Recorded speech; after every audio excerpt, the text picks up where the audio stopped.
So the topic is called as DNA exchange among bacteria. అంటే డిఎన్ఏని మనం వేరే సెల్లోకి పంపాలి. అది ఎలా పంపుతాం అన్నదే DNA exchange among bacteria. For example, నీలోకి ఏదైనా పంపాలంటే ఏం చేయాలి? నోట్లో వేస్తే సరిపోతుంది, అవునా? ఆటోమేటిక్గా వెళ్ళిపోతుంది, అవునా? లేదా ఇంట్రావినస్గా ఇంజెక్ట్ చేస్తే వెళ్ళిపోతుంది. కానీ బ్యాక్టీరియాకి నోరు ఇవేం ఉండవు కదా. సో మనం డిఎన్ఏలోకి బ్యాక్టీరియాలోకి ఇంకో డిఎన్ఏ, తన డిఎన్ఏ కాకుండా ఇంకో డిఎన్ఏని ఎలా పంపుతాం అన్నదే డిఎన్ఏ ఎక్స్చేంజ్ అమాంగ్ బ్యాక్టీరియా. రెండో పాయింట్, ఎందుకు పంపాలి? తన బ్యాక్టీరియల్ డిఎన్ఏ ఉంటే సరిపోద్ది కదా, మళ్ళీ ఇంకో డిఎన్ఏ పంపాల్సిన అవసరం ఏముంది అంటే, నీకేదో స్పెషల్ క్యారెక్టర్ కావాలి, కానీ ఆ బ్యాక్టీరియాలో ఆ డిఎన్ఏ లేదు, అదైందా? కానీ నువ్వు ఆ బ్యాక్టీరియాలో ఆ స్పెషల్ క్యారెక్టర్ని ప్రొడ్యూస్ చేసి దాని నుంచి వచ్చిన ప్రోటీను నువ్వు బయటికి తీసుకోవాలి అని అనుకుంటున్నావు. అప్పుడు ఏం చేయాలి? దానిలో కనుక ఆ డిఎన్ఏని పంపగలిగితే మనం ఆ ప్రోటీన్ కూడా దాంతోపాటు వస్తుందిగా. అర్థమైంది? నేను చెప్పింది ఏంటంటే, ఒక బ్యాక్టీరియా ఉందమ్మా, ఈ బ్యాక్టీరియా యొక్క డిఎన్ఏ ఇది. ఈ డిఎన్ఏలో ఒక క్యారెక్టర్ ఉంది, 1 అనే క్యారెక్టర్ ఉంది. దీంట్లో 2, 3, 4 అనే జీన్స్ ఉన్నాయి, దాని నుంచి వచ్చే ప్రోటీన్స్ వస్తాయి. ఈ 1 అనే క్యారెక్టరు ఒక ప్రోటీన్ ప్రొడ్యూస్ చేస్తుంది. అది మనకి ఏదో డిసీజ్ని క్యూర్ చేసే ప్రోటీన్, అర్థమైందా? ఇప్పుడు ఈ ప్రోటీను మనలో ప్రొడ్యూస్ చేసుకోలేము. అదే బ్యాక్టీరియాలు అనుకోండి, అది ప్రతి 20 మినిట్స్కి 30 మినిట్స్కి డబుల్ అయిపోతాయి. కాబట్టి ఒక్కసారి కనుక దీంట్లోకి పంపితే మనం మళ్ళీ 24 అవర్స్ చూసేటప్పటికి ఎన్నండి, కొన్ని వేల బ్యాక్టీరియాలు వచ్చేస్తాయి. ఆ ప్రతి వేల బ్యాక్టీరియాలో ఈ డిఎన్ఏ కూడా ఉండిద్ది కదా. అందువల్ల ఈ బ్యాక్టీరియాలో ట్రాన్స్ఫార్మ్ చేయడం అనేది చాలా మంచి మెథడ్, ఈజీ మెథడ్. సో ఈ డిఎన్ఏని కనుక మనం ఈ బ్యాక్టీరియాలోకి పంపగలిగితే అప్పుడు ఈ బ్యాక్టీరియా 1 అనే జీన్ నుంచి కూడా ప్రోటీను ప్రొడ్యూస్ చేస్తుంది కదా. ఇదంతా ఎక్కడ పెట్టాం మనం? ఒక మీడియంలో. సో ఆ ప్రోటీన్ ప్రొడ్యూస్ చేస్తే అది మీడియంలో ప్రొడ్యూస్ చేస్తుందిగా, లేదా ఆ ప్రోటీన్ ఈ బ్యాక్టీరియాలోనే ఉంటుందిగా. దీన్ని తర్వాత మనం ఐసోలేట్ చేసి ఎక్స్ట్రాక్ట్ చేసి ఈ ప్రోటీన్ తీసుకుంటాం. దీని నుంచి ఒక మెడిసిన్ తయారు చేసి మనకే క్యూర్కి వాడుకుంటాం, అంటే పెద్ద పెద్ద ఇండస్ట్రీస్లో చేస్తాం. కానీ ఇలా డిఎన్ఏని ఒక దాంట్లోంచి ఒక బ్యాక్టీరియాలోకి పంపే మెథడ్ని ఏం చేస్తాం? ట్రాన్స్ఫార్మ్ అంటాం. దీన్నే ఎక్స్చేంజ్ అంటే, ఇక డిఎన్ఏ ఏమవుతుంది? బ్యాక్టీరియాలోకి ఎక్స్చేంజ్ అవుతుంది, అవునా? సో ఇలా ట్రాన్స్ఫర్మేషన్ చేసే మెథడ్స్ని డిఎన్ఏ ఎక్స్చేంజ్ అమాంగ్ బ్యాక్టీరియా అని అంటాం. Okay. So DNA exchange among బ్యాక్టీరియాలో మనకి మామూలుగానే 3 మెథడ్స్ ఉన్నాయమ్మా. ఒకటి కాంజుగేషన్. ఏంటిది? కాంజుగేషన్. మీరు విన్నారు కదా, ఇంటర్మీడియట్ నుంచి వింటున్నారు ఈ పదం కాంజుగేషన్ అని. ఇందులో ఏంటంటే, 2 బ్యాక్టీరియాలు మధ్యలో ఒక ట్యూబ్ ఫామ్ చేసుకుంటాయి.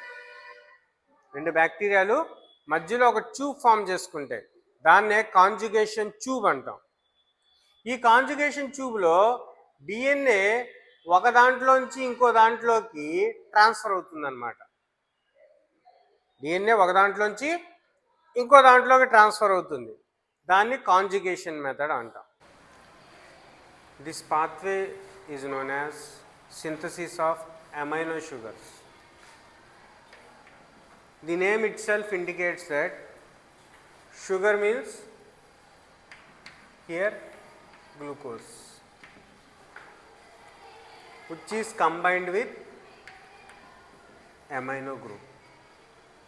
Only glucose is not an amino sugar. Can we tell it as amino sugar? Glucose lo amino group unda?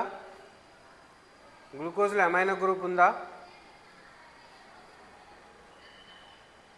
So appudu danni amino sugar annam kada, only sugar అంటాం.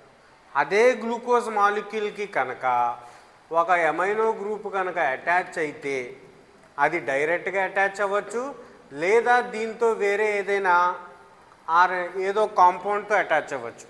అప్పుడు దాన్ని ఏమనొచ్చు మనం? అమైనో షుగర్స్ అంటాం. ఈ amino sugars అసలు ఎందుకు చేయాలి అంటే, మన బాడీలో చూడండి సెల్స్ దేంతో తయారైనయమ్మా? మెంబ్రెన్స్, గ్లైకోప్రోటీన్స్, అర్థమైందా? అలాగే ఇంకా ఇమ్యునోగ్లోబ్యులిన్స్, గ్లైకోప్రోటీన్స్.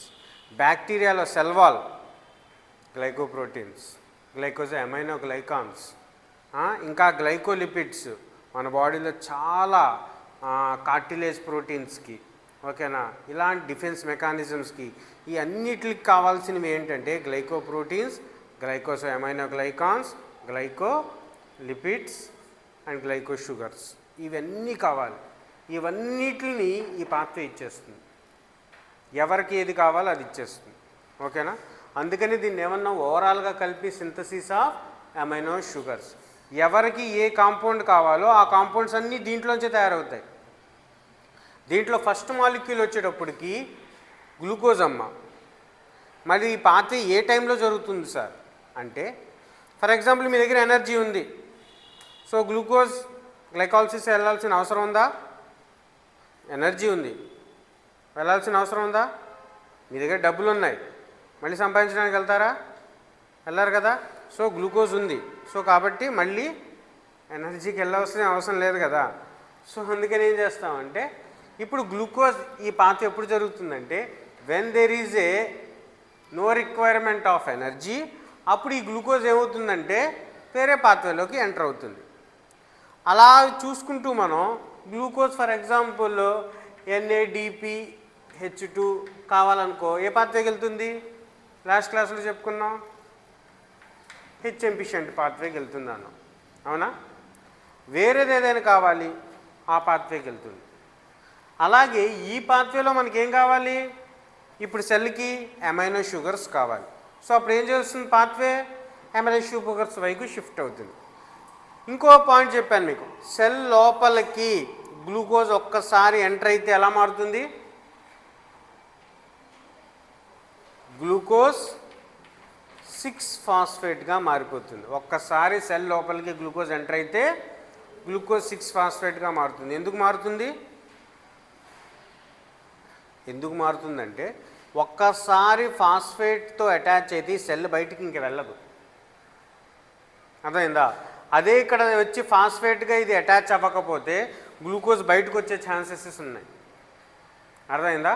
అందుకోసం మన నేచర్లోగా ఏ ఆర్గానిజంలో అయినా గ్లూకోజ్ కనుక అది సెల్ తీసుకుంటే ఆ గ్లూకోజ్ ఎట్టి పరిస్థితుల్లో సెల్ లోపలికి వెళ్ళిన తర్వాత అది ప్లాంట్స్ కానీ యానిమల్స్ కానీ బ్యాక్టీరియా కానీ గ్లూకోజ్ 6-ఫాస్ఫేట్గా మారిపోతుంది, ఓకేనా.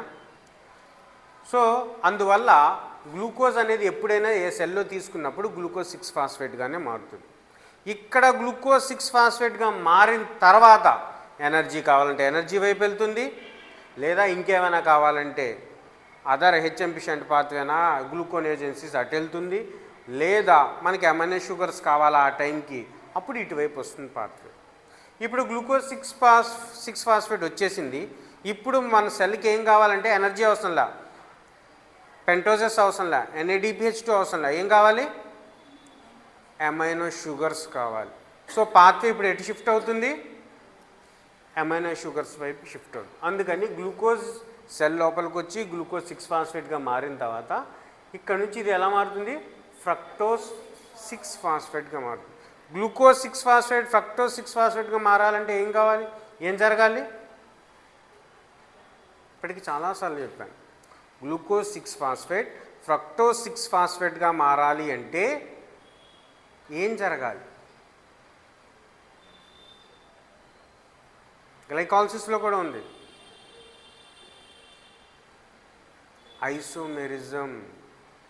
ఐసోమెరిజం జరగాలి. ఐసోమెరిజంలో ఏముంది? Having same molecular formula but different structural formula. ఈ రెండింటికి ఫార్ములా ఏంటి? C6H11O5P. బాండ్లో ఉంది కదా, ఫాస్ఫేట్ వచ్చింది కదా, C6H11O5P. రెండింటికి ఫార్ములా ఒకటే, కానీ స్ట్రక్చర్ మాత్రం తేడా. ఇక్కడ మీరు C6H12O6 కదా అని అనుకుంటున్నారు, కానీ అందులోంచి ఒక హెచ్ పోయి ఒక ఓ పోయి దాని పొజిషన్లోనే ఏమొచ్చింది, H11 అయింది, ఒక ఆక్సిజన్ పోయి ఫాస్ఫేట్ వచ్చింది. ఓకేనా, అది. సో అందుకని గ్లూకోజ్ 6 ఫాస్ఫేట్, ఫ్రక్టోజ్ 6 ఫాస్ఫేట్ అంటే ఇక్కడ ఐసోమెరిజం జరుగుతుందన్నమాట.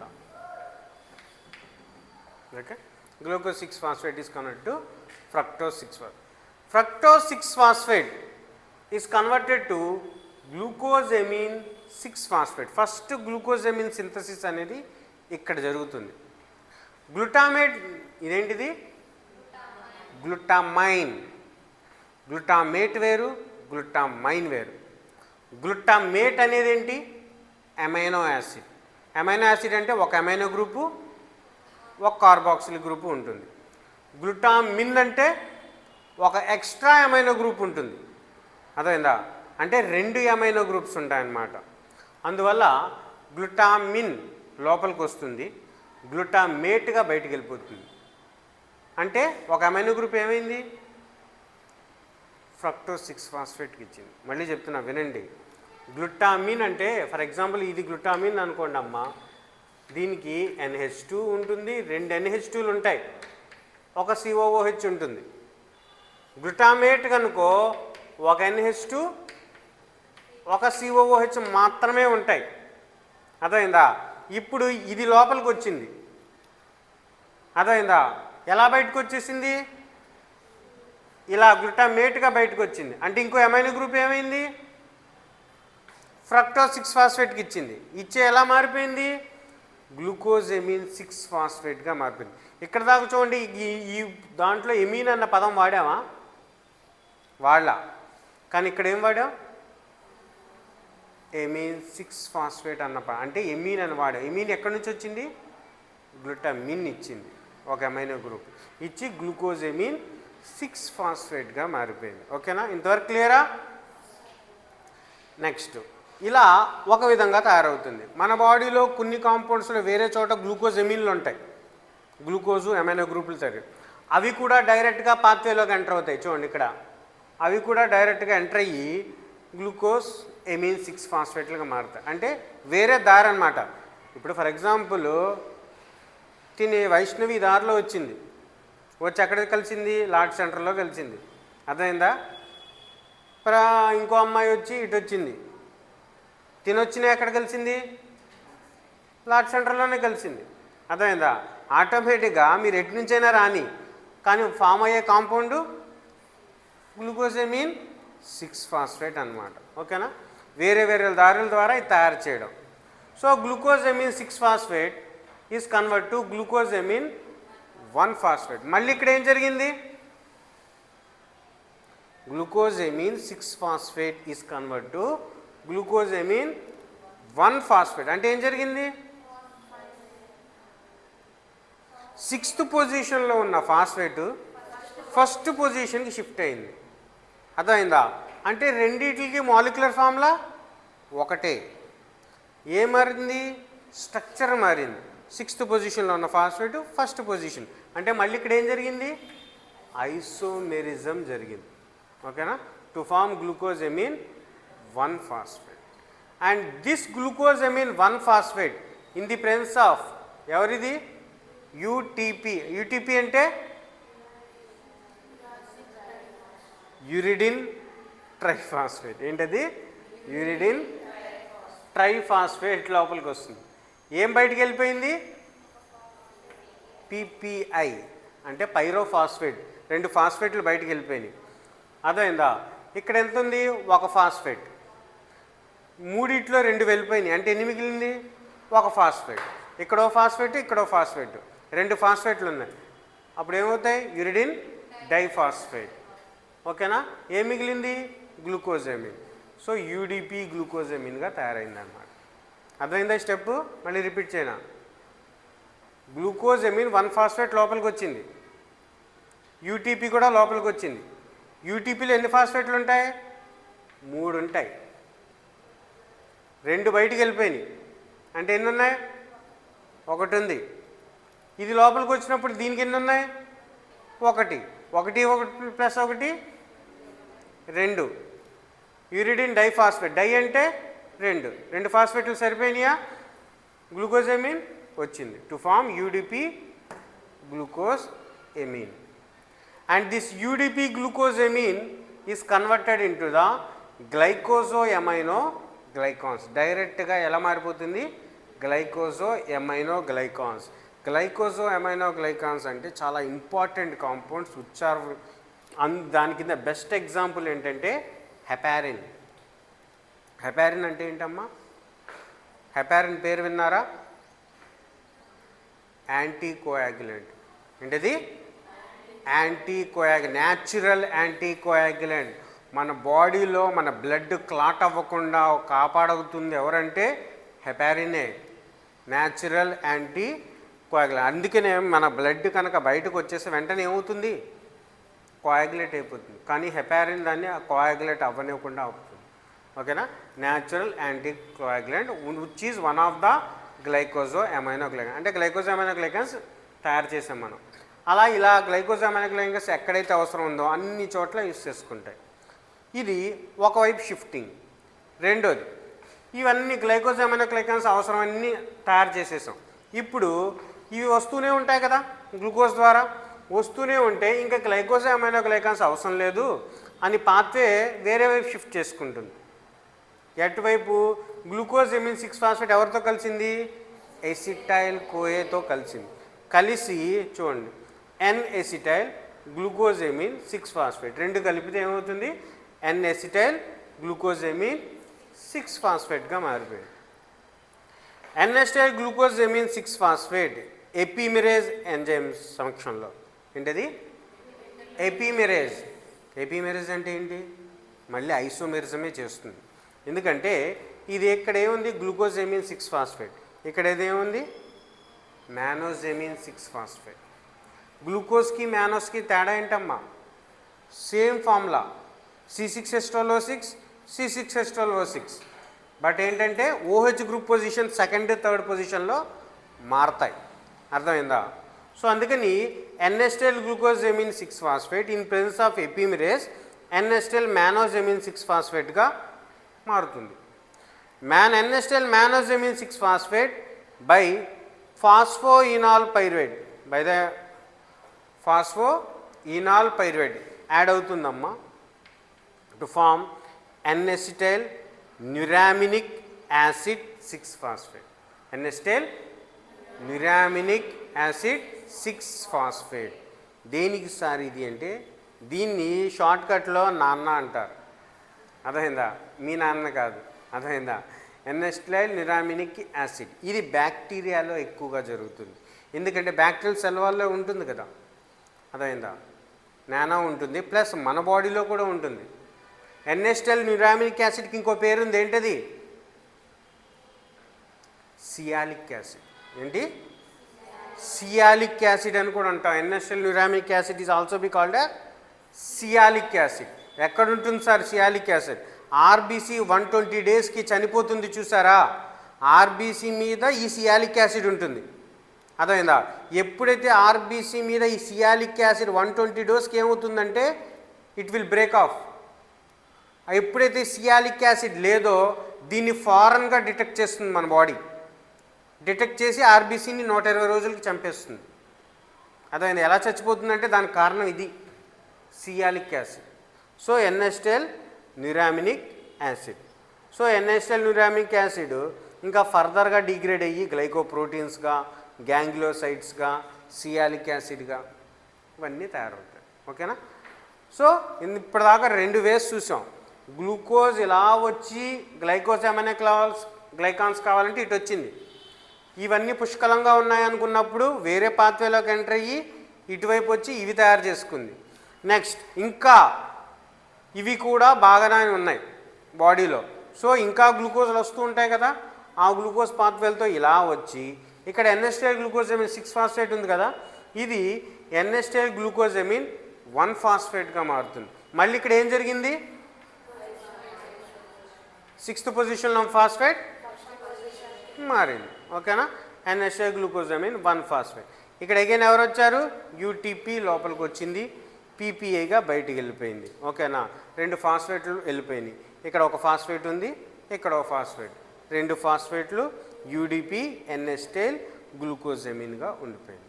Okay, UDP N acetyl glucosamine in presence of epimerase to form UDP N acetyl galactosamine. చూడండి, గ్లూకోజ్కి గెలాక్టోజ్కి తేడా ఏంటి? సేమ్.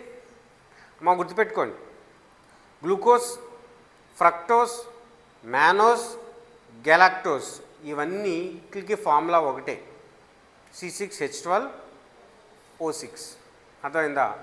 మరి ఏంటి సార్ తేడాలు అంటే, వాటి మీద ఉన్న OH గ్రూప్స్ ఒకదాని మీద 2nd పొజిషన్లో ఉంటాయి, ఒక దానిలో 3rd పొజిషన్లో ఉంటాయి, ఒక దాని మీద 4th పొజిషన్లో ఉంటాయి. అది మాత్రమే తేడా. అర్థమైందా? సో యూడిపి ఎన్ఎస్టైల్ గెలాక్టోజెమిన్గా మనం, అందుకని ఇక్కడ ఏం జరిగింది, ఐసోమెరిజం జరిగింది. ఓకేనా. నెక్స్ట్, యూడిపి ఎన్ఎస్టైల్ గెలాక్టోజెమిన్ డైరెక్ట్గా ఎలా తయారు చేస్తుంది, గ్లైకోప్రోటీన్స్, గ్లైకాన్స్ అండ్ కాండ్రైటిన్ సల్ఫేట్. మన కళ్ళకి కాండ్రైటిన్ సల్ఫేట్ చాలా కావాలి. అర్థమైందా? మన రెటీనాకి వాటికి కాండ్రైటిన్స్ అన్నీ కూడా ఇలాగే తయారవుతాయి. సో ఓవరాల్గా మన బాడీలో కావాల్సిన most important defence mechanism proteins, structural proteins, strengthening proteins అవన్నీ కూడా అమైనో షుగర్స్ ఈ పాత్వేని ఉపయోగించుకుని తయారు చేసుకుంటారు. క్లియర్? Any doubts? ఎక్కడైనా ఏ సిచ్యువేషన్లో అయినా ఫస్ట్ స్టార్టింగ్ అదే, అవసరాన్ని బట్టి పాత్వే ఏమవుతుంది, షిఫ్ట్ అవుతుంది. ఇంటి నుంచి బయలుదేరుతావు, నీ కాలేజీకి రావాలనిపించలే, ఏం చేస్తావు, ఎక్కడికి వెళ్తావు, సినిమాకు. ఎక్కడికి లేదు, సినిమాకు కాదు, నాకు పార్కుకి వెళ్ళాలనిపించింది. సో పాత్వే ఏం చేస్తావు, ఇటు షిఫ్ట్ చేసుకో. అబ్బాయి నాకు పార్క్ కాదు, నేను ఏదైనా మాల్కి వెళ్ళాలనుకుంటున్నా. సో ఏం చేస్తావు, ఇటు షిఫ్ట్ చేసుకుంటా. అర్థమైందా? కానీ బయలుదేరేది ఎవరు, నువ్వే. అర్థమైందా? కాకపోతే నీ అవసరాన్ని బట్టి ఏం చేస్తావు, నువ్వు ఎటు కావాలంటే అటు వెళ్తావు. ఓకేనా? ఇప్పుడు బాగా అర్థమైంది. ఓకేనా? రైట్.